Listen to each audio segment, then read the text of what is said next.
seat nearest to you. I want to thank. Okay, give me one. Give me two. Give me three. Eyes on the speaker. Your mouths are closed. We're doing active listening. Remember, our active listening is that when the speaker is talking, we are listening with our eyes, our ears, and our heart, because we're making sure that we are invested. So 8th grade, we get to welcome 8th grade today after two really outstanding assemblies with 6th and 7th grade, but I believe that our 8th grade is going to top our experiences this week. Excuse me. So this morning, I get to welcome Mr. Williams up to introduce his new position of Positive Behavior Student Support Specialist. Now, without talking, I want you to raise your hand if you know who Mr. Williams is, staff and students. Awesome. So hands down, I also know who Mr. Williams is, right, because he was a math teacher here at the middle school. But I also, maybe you don't know this, I was also one of Mr. Williams' teachers when he was in high school. So not only did I get to teach him, but now I'm also his principal, right? We all go through growth in life, right? We grow our skill set, we grow our dreams, we grow our goals. And that's something that Mr. Williams is going to talk to you about, because one of his roles is, or his role is to join our front office staff with Mr. Palmieri, with myself, with our counseling team and our support team to support excellence in this building. That happens in two ways. One, Mr. Williams is going to talk about proactive or responsible behaviors. And then two, he's going to partner with you and with staff, so he will be the first person that you meet with during student infractions or rule-breaking behaviors to create solutions or assign consequences. So it's essential that you listen and you participate. He's got a great presentation for you this morning. I am going to remind you, hoods off. For those of you that have them on, you know it. Eyes on the speaker, and your best Mustang respect. Put your hands together for Mr. Williams. Thank you, 8th grade Mustangs. When you walked in, you should have received a half-slipped piece of paper.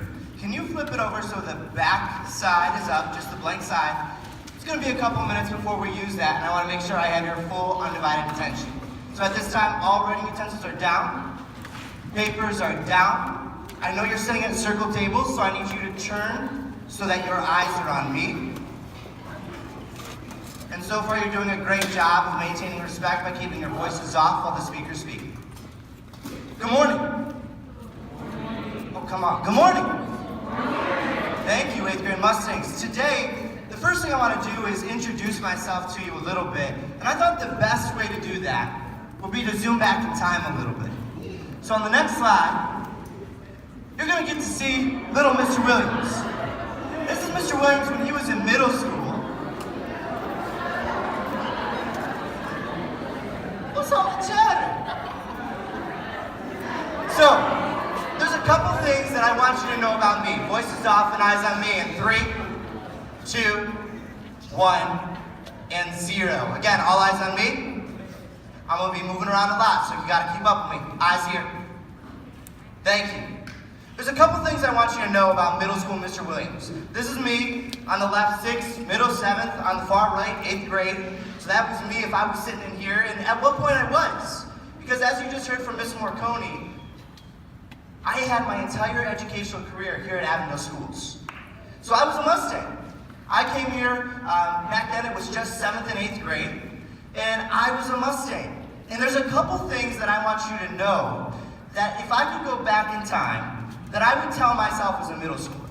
So knowing everything that I know about myself now, there's 3 things that I'd go back and say, hey, you need to know these things before you move forward throughout your middle school career. The first thing is to push yourself to run, to take the risk. When I was in college, I discovered that I loved to run. And I pushed myself so far once I got in college that I was able to run a marathon, 26.2 miles. But when I was in middle school and I was in gym class, the day that we had to run the mile was like the worst possible day of the year for me. I could not run a mile without stopping and having to walk. I couldn't keep up with my breath, right? I was that out of shape where running a mile just wasn't something that was comfortable for me. But if I could go back in time, I'd say, hey, you know what? If you push yourself and if you take the risk and you try it out, I guarantee running's gonna be something that's gonna be healthy for you and you're actually gonna be able to enjoy. So, first things first, I'd push myself to take that risk and to just run. The second thing I tell myself is to embrace your personal growth. When I look back at my middle school career, I grew up a lot.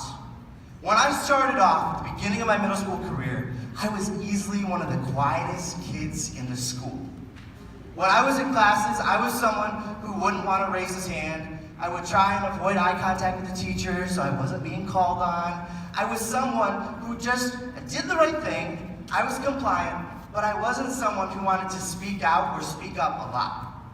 But I've grown up a lot since then. And once I hit high school, I realized that I had a powerful voice. And that the way that I thought and the way that I interacted with other people was really impactful. And I could do amazing things. So if I could go back and talk to my middle school self, I would say, hey, you're gonna grow up a lot, embrace it, because you're gonna turn into the best version of yourself here at Avondale Schools. The third thing I would tell myself is to focus on building a few close relationships. Now as an adult, I know that I thrive with maintaining just a close, tight-knit group of friends. But if I reflect back when I was in middle school, I realized that I didn't focus in on building just a core group of friendships. My focus was trying to just please everyone around me. And because of that, I feel like I didn't have a real tight-knit group of friends. And I know that that's what's best for me. So those are the top 3 things that I would tell myself as I reflect back and think back into middle school of what I would tell little Mr. Williams, okay? So on the next slide, these are the 3 expectations that I want us to maintain throughout this presentation. And I'm really impressed so far with how you're doing. First things first, maintaining respect. And Ms. Morricone already touched on that. You can maintain respect in this presentation with active listening. You're gonna listen with your eyes, which eye contact, you're doing a great job. Okay? You're gonna listen with your ears, so you can actually hear the words that we're saying, and with your heart. I want you to connect to the message that we're hearing today. The second thing is to always do your best, to be actively engaged. There's gonna be a couple times where I ask you to write some things down. Do it. Push yourself to actually come up with responses. And the third thing is the need to be responsible.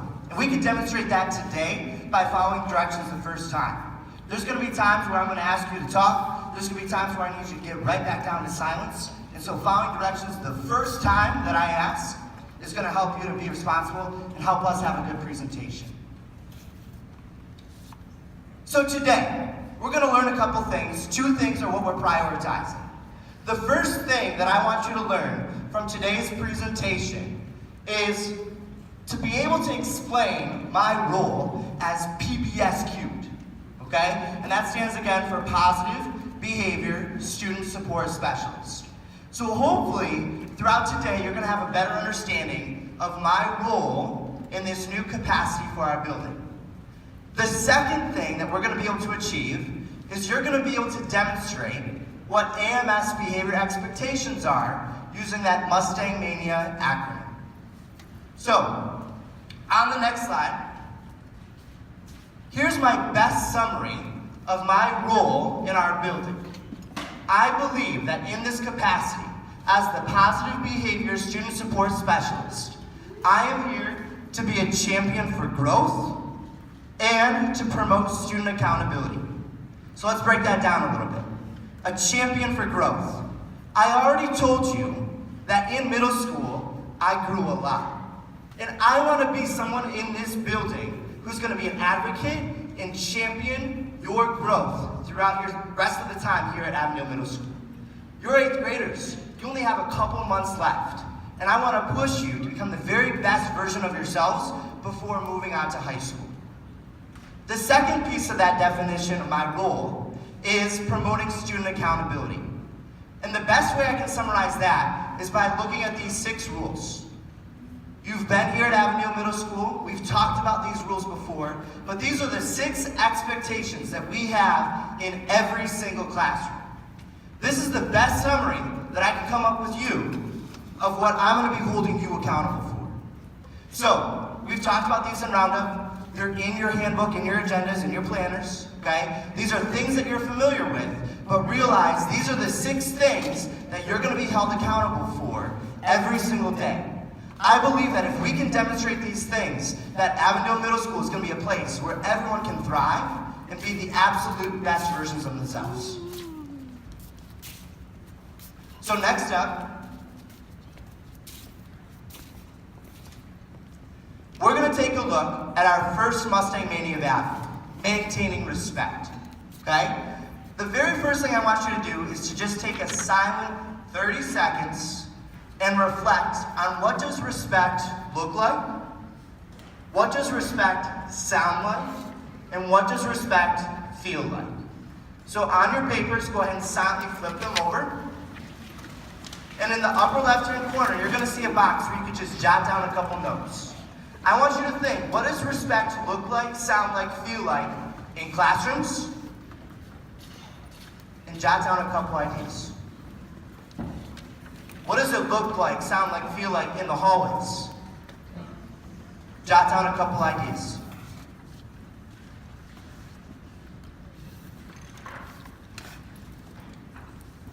What does it look like on the bus?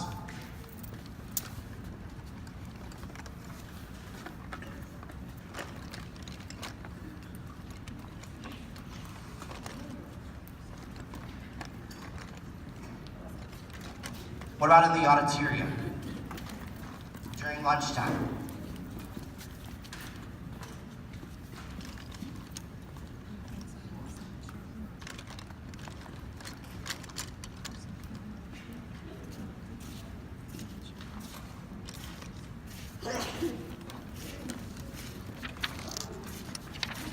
Even if you didn't finish jotting it down, eyes on me in 3,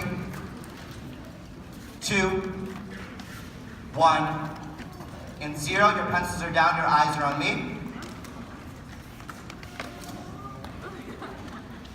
In just a moment when I say go, I want you to turn to a partner at your tables, and I want you to talk about what respect looks like, sounds like, and feels like here at Avondale Middle School. It's just going to be 30 seconds, quick conversation, go.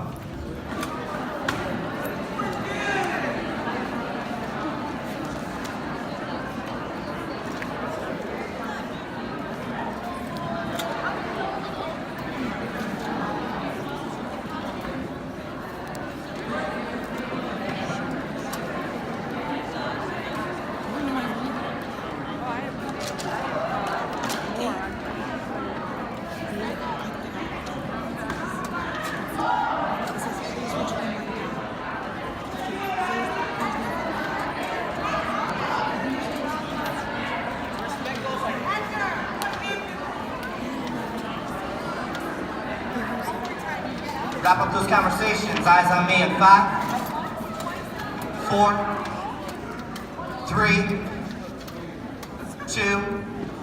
You're turning so your eyes are back on me. 1. And the room is silent. 0. Voices are off. Front section, we're doing a great job. Thank you for eye contact and voices off. Waiting for 100%. As I was walking around, I was listening in to some of the conversations I was hearing. And I want to highlight some of the things that I heard you say it would feel like if every student was demonstrating and maintaining respect every single day. If we are respectful to one another, from peer to peer, from peer to teachers, from teachers to peers, right? From teachers to students. If this building every single day is maintaining respect, I noticed that some of you were highlighting how productive and safe this building would feel. Additionally, one of the great things about that is that you have the power then to take risks in the classroom. If the environment is respectful, You're going to be able to push yourself, to speak out, and take risks to ensure that every student can participate and feel safe in their learning environments. That's powerful. The second value that we're going to take a look at is always doing your best. In just a moment, you're going to watch and hear a short video clip. And I want you to think to yourself about how you can implement some of these ideas, about what it looks like for you to truly bring your best here at Avondale Middle School every single day. Wake up. Most of us are not really living. Ask yourself the question, can you thoroughly recall and remember the last 7 days of your life? Did you do anything worthwhile? Did you make anything significant happen? Did you stretch, grow? Were you uncomfortable in new situations? Did you gain something? Were you expanding yourself, your life, and your beingness, or were you holding yourself back? Because you're the only one who can tap your ultimate potential. You're the only person that can make your exact visions come to life. Your life is yours, no matter how much you've been conditioned to think or believe that you need to do this, that, and the other, that this is the right path, that this is what people are supposed to do. You're supposed to walk your path. The only thing that you're supposed to do is walk your own path. Your road to success, what your gut, what your heart is telling you, because it was given to you and nobody else. But if you did nothing towards that in the last 7 days, what's to say that you will in the next? And if you didn't change anything in the past year, what's it gonna take for you to wake up and do it this way? You need to spark something within you. You need to start a huge flame so the whole world can see whatever it is that you have to offer.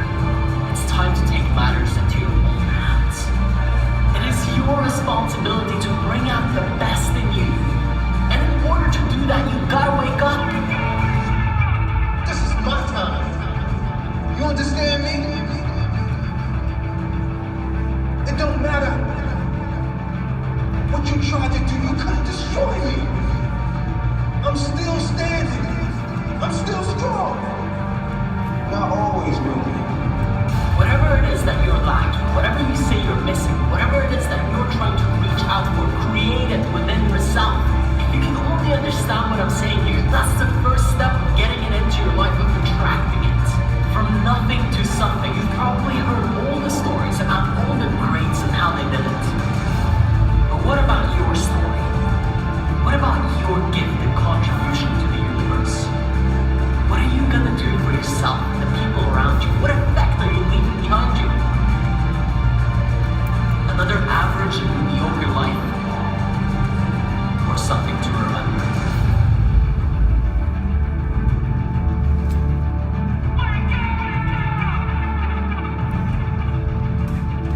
When I was in middle school, I caught myself just kind of going through the motions. I did the right thing, I did my homework, I submitted my assignments, I studied for tests and quizzes. I was a good student. But one of the things that I wish I would have had in middle school was a little wake-up call. It wasn't until I hit high school that I started to realize that I could play a much bigger role in our world. And I wish that I realized that in middle school.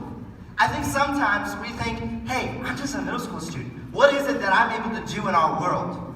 But one of the things I want to push you to think about is, what would it truly look like if every single day when you walked in the doors of this building, you were truly on fire to do your best, whatever that looks like for you. To help you with that wake-up call, I'm going to give you just 1 minute, 60 seconds, to look at your papers again. In the upper right-hand corner, it says, always do your best. And I want you to take a moment to stop and think. Reflect on what might it look like if every single day you were demonstrating and always doing your best here at Avondale Middle School. So take 1 minute, your voices are off, and your pencils are moving to fill in the blanks in the box that says, always do your best.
reflecting on what it looks like to do their best.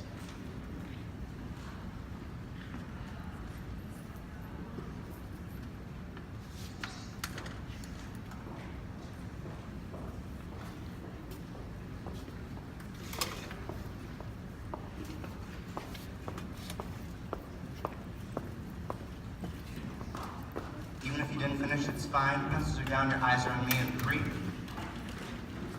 We're turning so your eyes are back on me, 2. Voices are still off, pencils are down, 1. And 0. 100% eyes on me. Pencils down. Next value. We're going to take a look at this idea of needing to be responsible. During this clip, you're going to hear the bell. You're just going to stay right in your seats. And while we're watching this, I want you to think to yourself, how are these 2 kids demonstrating, we're going to talk about after, called self-discipline? And what's the relationship between self-discipline and needing to be responsible? So let's take a look at this clip.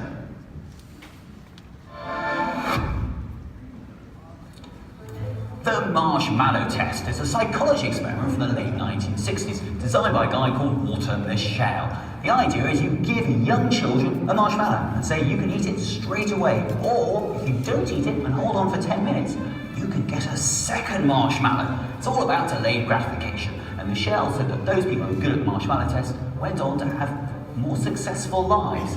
Now we're going to see whether the test works just as well with children of our own generation.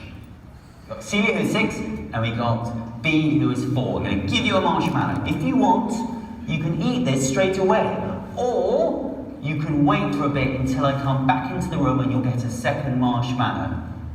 Okay? I'll leave it up to you. I'm going to leave the room for a bit. Bye-bye.